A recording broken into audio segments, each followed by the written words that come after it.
Hi, hello everyone. This is Satish Kumar, working as Assistant Professor in Commerce, GFGC Mitigation. Welcome to the digital learning platform powered by Directorate of Collegiate Education, Government of Karnataka.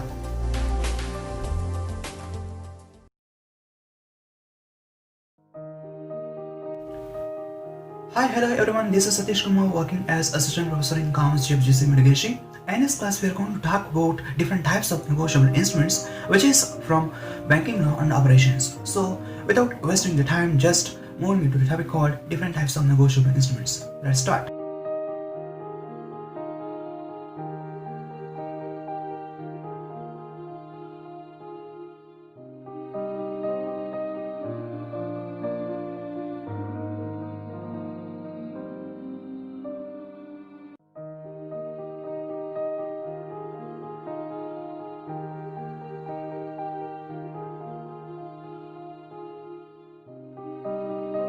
See, according to Negotiable Instrument Act 1881, there are just three types of negotiable instruments are available. First one is bills of exchange, promissory note, and check. Of course, these are the valid negotiable instruments and well-known negotiable instruments to everyone. Negotiable Instrument Act 1881 ಪ್ರಕಾರ ಕೇವಲ ಮೂರು types of negotiable instruments ಅನ್ನು ನಾವು ಕಾಣಬಹುದು. ಒಂದದಾಗಿ bills of exchange, promissory note ಅಥವಾ cheque. So ಈ ಮೂರು ಟೈಪ್ಸ್ ಅನ್ನು ನಾವು ವ್ಯಾಲಿಡ್ ನೆಗೋಷಿಯಬಲ್ ಇನ್ಸ್ಟ್ರೂಮೆಂಟ್ಸ್ ಆಗಿ ಪರಿಗಣಿಸ್ತೇವೆ. Of course, according to the usage and other practices, we can also come across some different other types of negotiable instruments.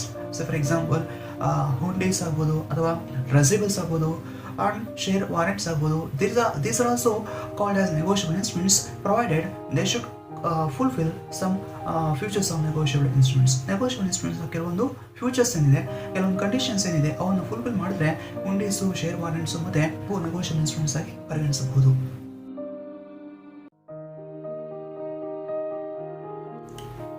Now let us see different types of negotiable instruments one by one. Firstly, promissory note. See, promissory note is nothing but it's a kind of negotiable instrument. ಇದೊಂದು ರೀತಿಯ negotiable instrument in which one party is going to make a promise to other party saying that I am going to pay this amount on this date. ಇಲ್ಲಿ ಒಬ್ಬ ವ್ಯಕ್ತಿ ಇನ್ನೊಬ್ಬ ವ್ಯಕ್ತಿಗೆ promise ಮಾಡ್ತಾ ಬರೀತಾನೆ ಏನಂತ, ನಾನು ಈ ಒಂದು ಅಮೌಂಟನ್ನು ಈ ಒಂದು ದಿನ ನಿನಗೆ ಕೊಡ್ತೀನಿ ಅಂತ ಅನ್ಕಂಡೀಷನಲ್ ಆಗಿ ಅವನು ಪ್ರಾಮಿಸ್ ಮಾಡ್ತಾ ಒಂದು ಬರಹದ ರೂಪದಲ್ಲಿ ಅವನು ಬರೀತಾನೆ. ಸೊ ಅಂತ ಒಂದು ಡಾಕ್ಯುಮೆಂಟ್ ಅನ್ನು ನಾವಿಲ್ಲಿ ಪ್ರಾಮಿಸರಿ ನೋಟ್ ಅಂತ ಕರಿತೀವಿ. Promissory note can be defined as an instrument in writing containing an unconditional undertaking signed by the maker to pay a certain sum of money only to or to the order of a certain person or to the bearer of the instrument. So ಇಲ್ಲಿ negotiable instrument ಅನ್ನು ಯಾವ ರೀತಿ define ಮಾಡ್ಬೋದು ಅಂದರೆ, ಇದೊಂದು ಬರಹದ ರೂಪದಲ್ಲಿ promise ಮಾಡ್ತಾ ಒಬ್ಬ ವ್ಯಕ್ತಿ ಇನ್ನೊಬ್ಬ ವ್ಯಕ್ತಿಗೆ ನಾನು ಈ ಒಂದು ಅಮೌಂಟನ್ನು ನಿನಗೆ ಕೊಡ್ತೀನಿ ಅಥವಾ ನಿನ್ನ ಆದೇಶದ ಮೇರೆಗೆ ಯಾರು ಈ ಪತ್ರವನ್ನು ತಂದಿರ್ತಾರೋ ಆ ವ್ಯಕ್ತಿಗೆ ಈ ಅಮೌಂಟನ್ನು ನಾನು ಕೊಡ್ತೀನಿ ಅಂತ ಹೇಳ್ಬಿಟ್ಟು ಪ್ರಾಮಿಸ್ ಮಾಡ್ತೀನಿ ಅಂತ ಹೇಳಿ ಒಬ್ಬ ವ್ಯಕ್ತಿ ಪ್ರಾಮಿಸ್ ಮಾಡಿ ಒಂದು ಡಾಕ್ಯುಮೆಂಟನ್ನು ಬರೆದಿದೆ ಆದರೆ ಅದನ್ನೇ ಇಲ್ಲಿ ಪ್ರಾಮಿಸರಿ ನೋಟ್ ಆಗಿ ಕಾಣ್ತೀವಿ. But keep in mind, the bank note or currency note cannot be termed as promissory note because the Indian Currency Act clearly stated under section 21 a currency note cannot be treated as negotiable instrument and it cannot be treated as promissory note. So ಇಲ್ಲಿ bank note ಆಗಲಿ ಅಥವಾ currency note ಆಗಲಿ ನಾವು promissory note ಅಂತ ಕರೆಯೋದಕ್ಕೆ ಆಗೋದಿಲ್ಲ. ಯಾಕಂದರೆ Indian currency act section 21 ಪ್ರಕಾರ ಯಾವುದೇ ರೀತಿಯ ಒಂದು ಕರೆನ್ಸಿ ನೋಟನ್ನು ನಾವು ಪ್ರಾಮಿಸರಿ ನೋಟ್ ಆಗಿ ಅಥವಾ ನೆಗೋಷಿಯಬಲ್ ಇನ್ಸ್ಟ್ರೂಮೆಂಟ್ ಆಗಿ ನಾವು ಪರಿಗಣಿಸೋಕೆ ಸಾಧ್ಯ ಇಲ್ಲ. Now we could see a specimen of promissory note over the screen. So ಇಲ್ಲಿ ಒಂದು ಪ್ರಾಮಿಸರಿ ನೋಟ್ನ ಸ್ಪೆಸಿಮೆನ್ ಕಾಪಿಯನ್ನು ಕೊಡಲಾಗಿದೆ. ಸೊ ಯಾವುದೇ ಒಂದು ಪ್ರಾಮಿಸರಿ ನೋಟ್ನ ಸ್ಪೆಸಿಮೆನ್ ಕಾಪಿಯಲ್ಲಿ ಐ ಪ್ರಾಮಿಸ್ ಟು ಪೇ ಅನ್ನೋ ಒಂದು ಟರ್ಮ್ ಕಂಪಲ್ಸರಿ ಇರಲೇಬೇಕಾಗುತ್ತೆ. Because as a promissory note it should contain the term called I promise or the term promise ಅನ್ನೋ ವರ್ಡು ಅಲ್ಲಿ ಸೇರಿರಬೇಕು. Because one party should promise to other party that should be highlighted in the promissory note.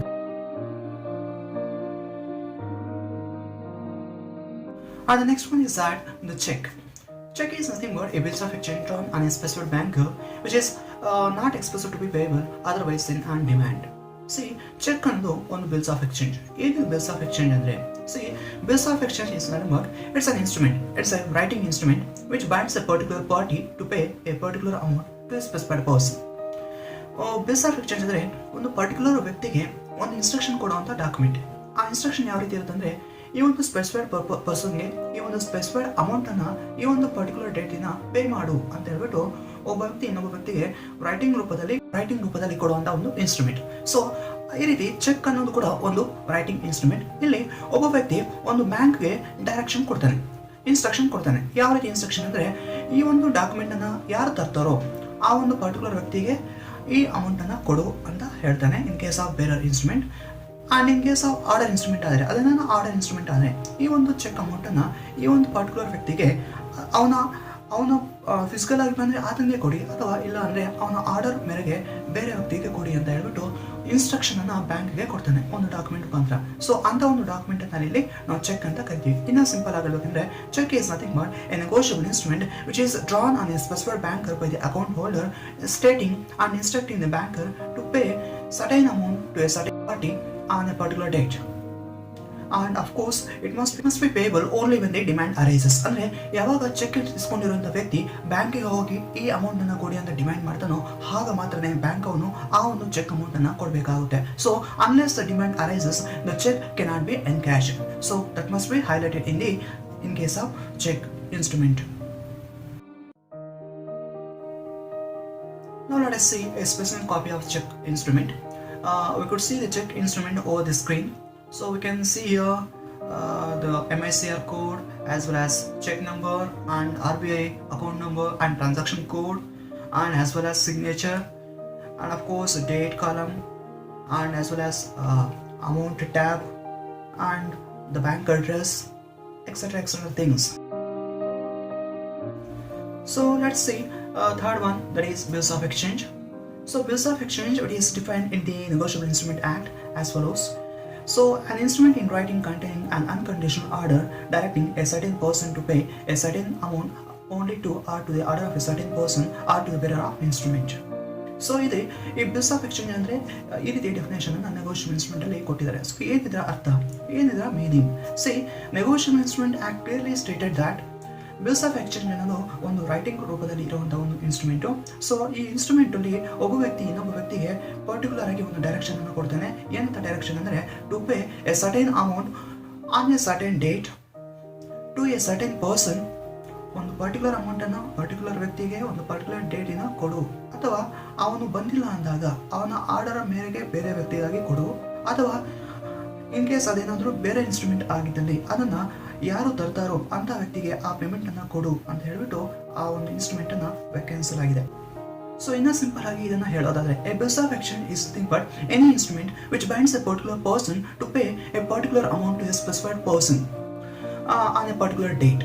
ಒಂದು particular ವ್ಯಕ್ತಿಗೆ ಒಂದು certain amount ಅನ್ನು ಒಂದು particular ವ್ಯಕ್ತಿಗೆ ಕೊಡು ಅಂತ ಹೇಳ್ಬಿಟ್ಟು ಇನ್ಸ್ಟ್ರಕ್ಷನ್ ಕೊಡ್ತಾ ಒಂದು ಇನ್ಸ್ಟ್ರೂಮೆಂಟ್ ಅನ್ನ ರೈಟಿಂಗ್ ರೂಪದಲ್ಲಿ ಬರೆದಿದ್ದೇ ಆದ್ರೆ ಅಂತ ಒಂದು ಇನ್ಸ್ಟ್ರೂಮೆಂಟ್ ಅನ್ನು ನಾವು ಬಿಲ್ಸ್ ಆಫ್ ಎಕ್ಸ್ಚೇಂಜ್ ಅಂತ ಕರಿತೀವಿ.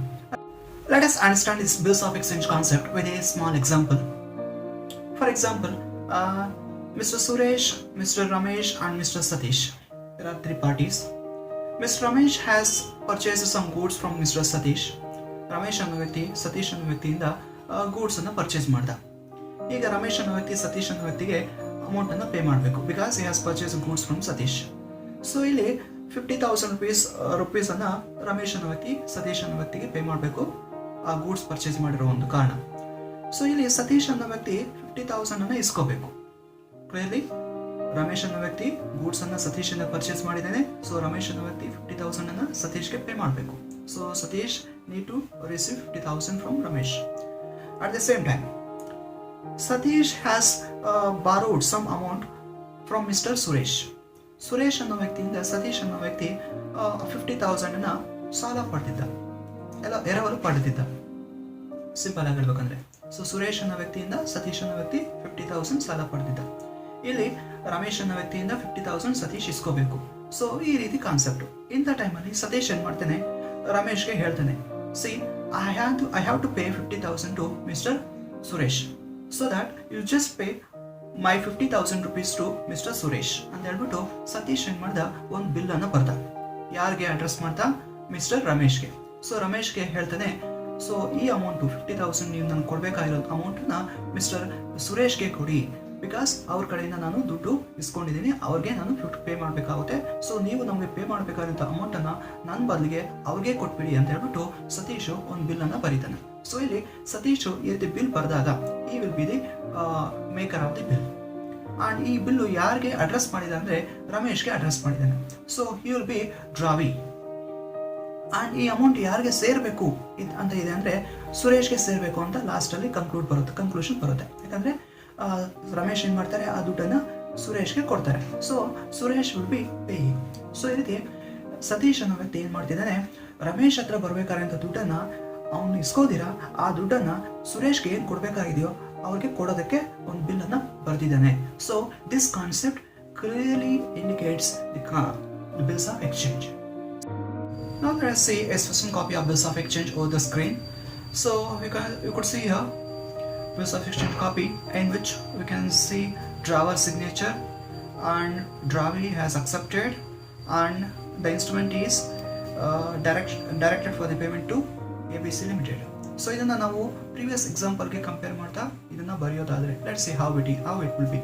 See, drawer will be Satish because Satish ಏನು ಮಾಡ್ದ, ರಮೇಶ್ ಅನ್ನೋ ಒಂದು ವ್ಯಕ್ತಿಗೆ ಡೈರೆಕ್ಷನ್ನ ಕೊಟ್ಟ, ನೀನು ನನಗೆ ಕೊಡಬೇಕಿರುವಂಥ 50,000 ರೂಪಾಯಿ ಸುರೇಶ್ಗೆ ಕೊಟ್ಬಿಡಿ ಅಂತ ಹೇಳ್ದ, ರೈಟ್. ಸೊ ಇಲ್ಲಿ ರಮೇಶ್ ವಿಲ್ ಬಿ ಡ್ರಾವಿ ಆಗ್ತಾನೆ and Suresh will be Peyi ಆಗ್ತಾನೆ. ಸಿಂಪಲ್ ಆಗಿ ಹೇಳ್ಬೇಕಂದ್ರೆ ಸತೀಶು ರಮೇಶಿಂದ ಇಸ್ಕೋಬೇಕಾದಂಥ ಅಮೌಂಟನ್ನು ಡೈರೆಕ್ಟಾಗಿ ಸುರೇಶ್ಗೆ ಕೊಟ್ಬಿಡುವಂಥ ಒಂದು ಬಿಲ್ಲನ್ನು ಬರೀತಿದ್ದಾನೆ. So that concept itself is called a bills of exchange. ಇಲ್ಲಿ ರಮೇಶ್ ಅನ್ನೋ ವ್ಯಕ್ತಿ ಡ್ರಾವಿಯಾಗಿ ಅವನು ಅದನ್ನು ಅಕ್ಸೆಪ್ಟ್ ಮಾಡಿದ್ದಾನೆ. ಆಯಿತು ಸರ್, ನೀವು ಹೇಳಿರೋ ಒಂದು ಅಮೌಂಟು ಸುರೇಶ್ಗೆ ತಲುಪಿಸ್ತೀನಿ, ನಾನು ನಿಮಗೆ ಕೊಡಬೇಕಾದಂಥ 50,000 ಏನಿದೆ ಅದನ್ನು ಡೈರೆಕ್ಟಾಗಿ ಸುರೇಶ್ಗೆ ಕೊಡ್ತೀನಿ ಅಂತ ಹೇಳ್ಬಿಟ್ಟು ರಮೇಶ್ ಏನು ಮಾಡ್ದ, ಅದನ್ನು ಅಕ್ಸೆಪ್ಟ್ ಮಾಡ್ದ. Drawee has been accepted and of course ಸುರೇಶ್ಗೆ ಆ ಅಮೌಂಟು ತಲುಪುತ್ತೆ because he'll be the ultimate pay of the instrument. So ಈ ರೀತಿ ನಾವು ಈ ಒಂದು ಇನ್ಸ್ಟ್ರೂಮೆಂಟನ್ನು ಪ್ರೀವಿಯಸ್ ಎಕ್ಸಾಂಪಲ್ಗೆ ನಾವು ಈಸಿಯಾಗಿ ಕಂಪೇರ್ ಮಾಡ್ತಾ we can easily understand the concept of bills of exchange. So these are all the types of negotiable instruments. In the next class we are going to study all these things in a depth manner. So until then, take care. This is Satish Kumar signing out.